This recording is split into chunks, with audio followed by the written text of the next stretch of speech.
Terima kasih telah mengklik video ini. Di sini kita bisa belajar matematika bersama Putra TV.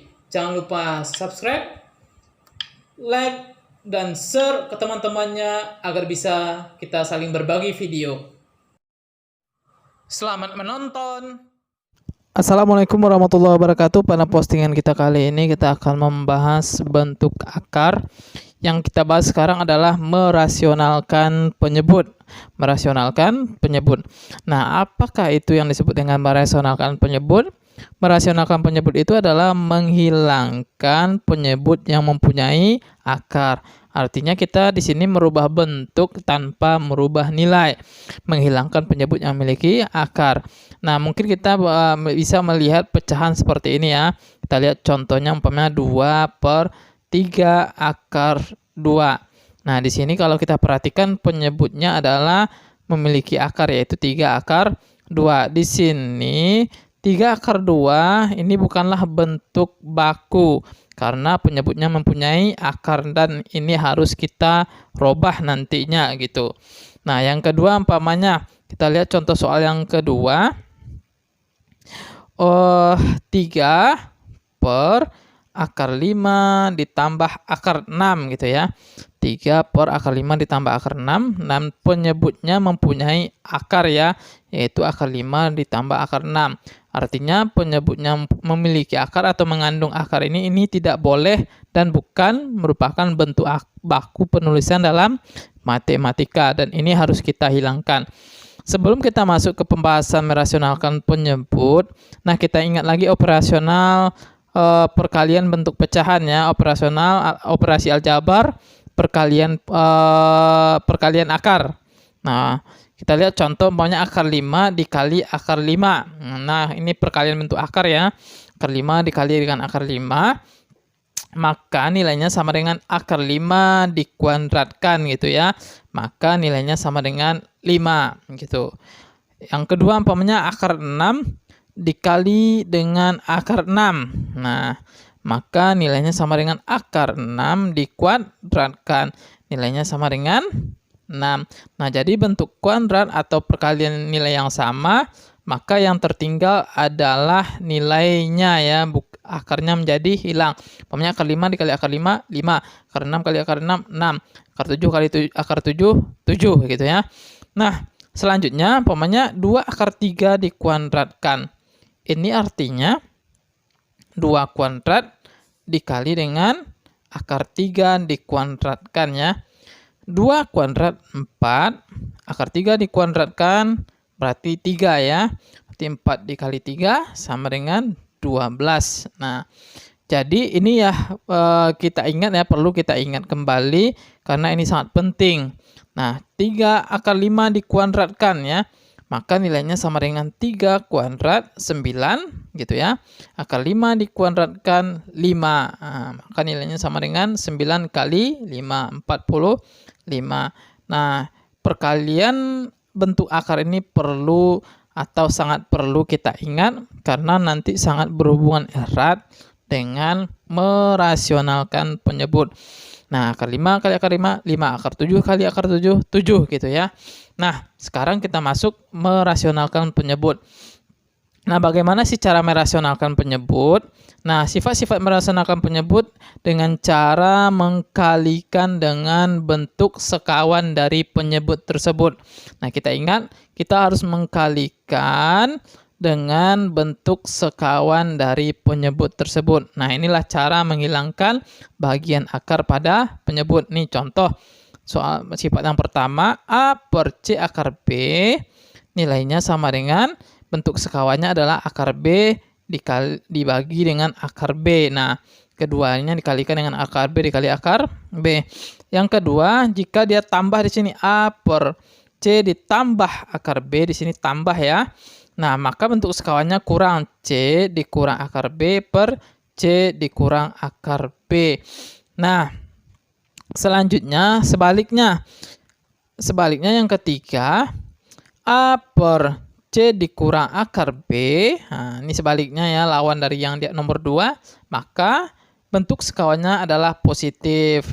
Nah, C ditambah akar B per C ditambah akar B. Nah, kita kalikan dengan lawannya gitu, ingat.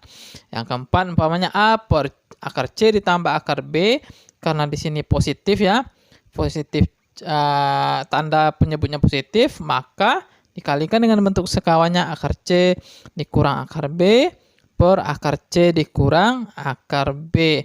Nah, ini adalah bentuk sekawan. Kalau positif, lawannya negatif gitu. Kalau ini negatif, maka dia positif. Jika negatif, maka lawannya atau bentuk sekawannya adalah positif.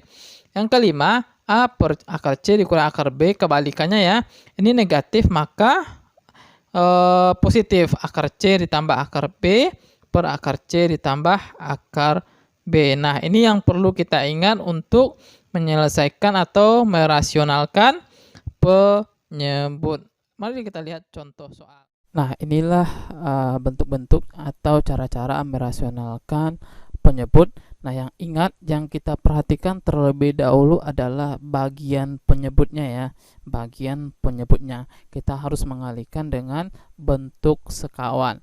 Kalau tandanya positif, dikalikan dengan negatif. Kalau dia negatif, dikalikan dengan positif gitu ya.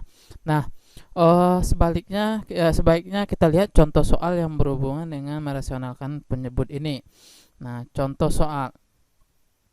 Nah, sederhanakanlah pecahan berikut ke dalam bentuk rasional. Nah, sederhanakanlah pecahan berikut ke dalam bentuk rasional atau bentuk baku.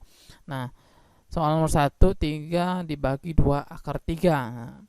Bentuk sekawannya adalah kita kalikan dengan menggunakan sifat yang pertama ya. Kita kalikan dengan akar 3 dikali dengan akar 3 ya. Dikali dengan akar 3 per akar 3. Merasionalkan itu merubah bentuk tanpa merubah nilai. Nah, 3 dikali dengan akar 3 sama dengan 3 akar 3. Oke. 2 dikali dengan akar 3, 2 akar 3 dikali akar 3, berarti 2 akar 3 kali akar 3, nilainya sama dengan 3, berarti 2 dikali 3. Nah, 3 sama 3 bisa kita sederhanakan nih, tewas tinggal akar 3 per 2. Nah, ini cara yang pertama ya. Nah, ini udah rasional karena nggak ada lagi penyebut yang memiliki akar ya. Nah, kita lihat soal yang kedua. 7 per 5 ditambah 2. Nah, 7 per akar 5 ditambah 2. Nah, jadi perkalian bentuk sekawannya adalah negatif. Berarti kita mengalihkan dengan akar 5 dikurang 2. Oke ya. Per akar 5 dikurang 2. Nah, jadi kita perhatikan bagian penyebut. Nah, pola penyebut itu selalu A plus B. Nah, pola penyebutnya A min B. A plus B, ini kita anggap A, ini plus B, ini A, ini min B. Pasti selalu polanya seperti ini.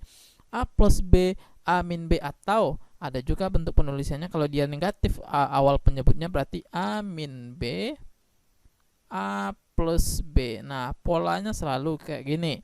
Maka hasil ini selalu A kuadrat dikurang B kuadrat. Nah, ingat ya, hasilnya sama dengan A kuadrat dikurang dengan B kuadrat. Pola yang seperti ini, A kuadrat A min B, A plus B, hasilnya selalu A kuadrat dikurang B kuadrat. Nah, kita buktikan, kita jabarkan ini A kali A kuadrat. Nah, gitu. A dikali min B, A negatif AB. Nah, plus B dikali A berarti positif AB. Ini plus B dikali min B berarti min B kuadrat. Nah, ini tewas tinggal A kuadrat dikurang B kuadrat. Hasilnya selalu A kuadrat dikurang B kuadrat gitu. Nah, ini pembuktiannya. Nah, sekarang jadi polanya A plus B A min B nilainya sama dengan A kuadrat dikurang B kuadrat. Nah, kita abaikan yang di atas dulu atau pembilangnya kita abaikan. Nah, kita tulis 7 dalam kurung, nah gitu ya, akar 5 dikurang 2. Artinya nanti 7-nya ini kita kalikan ke dalam ya. Per, nah akar 5 kuadrat, A-nya akar 5 ya, akar 5 dikuadratkan, nah gitu ya, dikurang, berarti B-nya 2 kuadrat. Nah, pasti hasilnya seperti ini. Nah, sekarang kita sederhanakan pelan-pelan aja dulu. 7, nah, kita abaikan aja yang di atas dulu. 7 dalam kurung akar 5 dikurang 2 per, nah akar 5 dikuadratkan 5 ya, 5. 2 dikuadratkan, nah, 4, berarti nilainya min 4. 5 dikurang 4 nilainya sama dengan 1. Nah, 1 berarti 7 per 1 habis ya, tinggal tuh 7. Maka nilainya sama dengan 7 dalam kurung akar 5 dikurang 2. Nah, ini udah selesai. Nah, ada juga pilihan gandanya 7 dikalikan ke dalam. Berarti 7, kalau soal pilihan ganda nanti 7 akar 5 dikurang 7 dikali min 2 min 14. Nah, gitu. Nah, ini adalah jawabannya. Nah, terima kasih.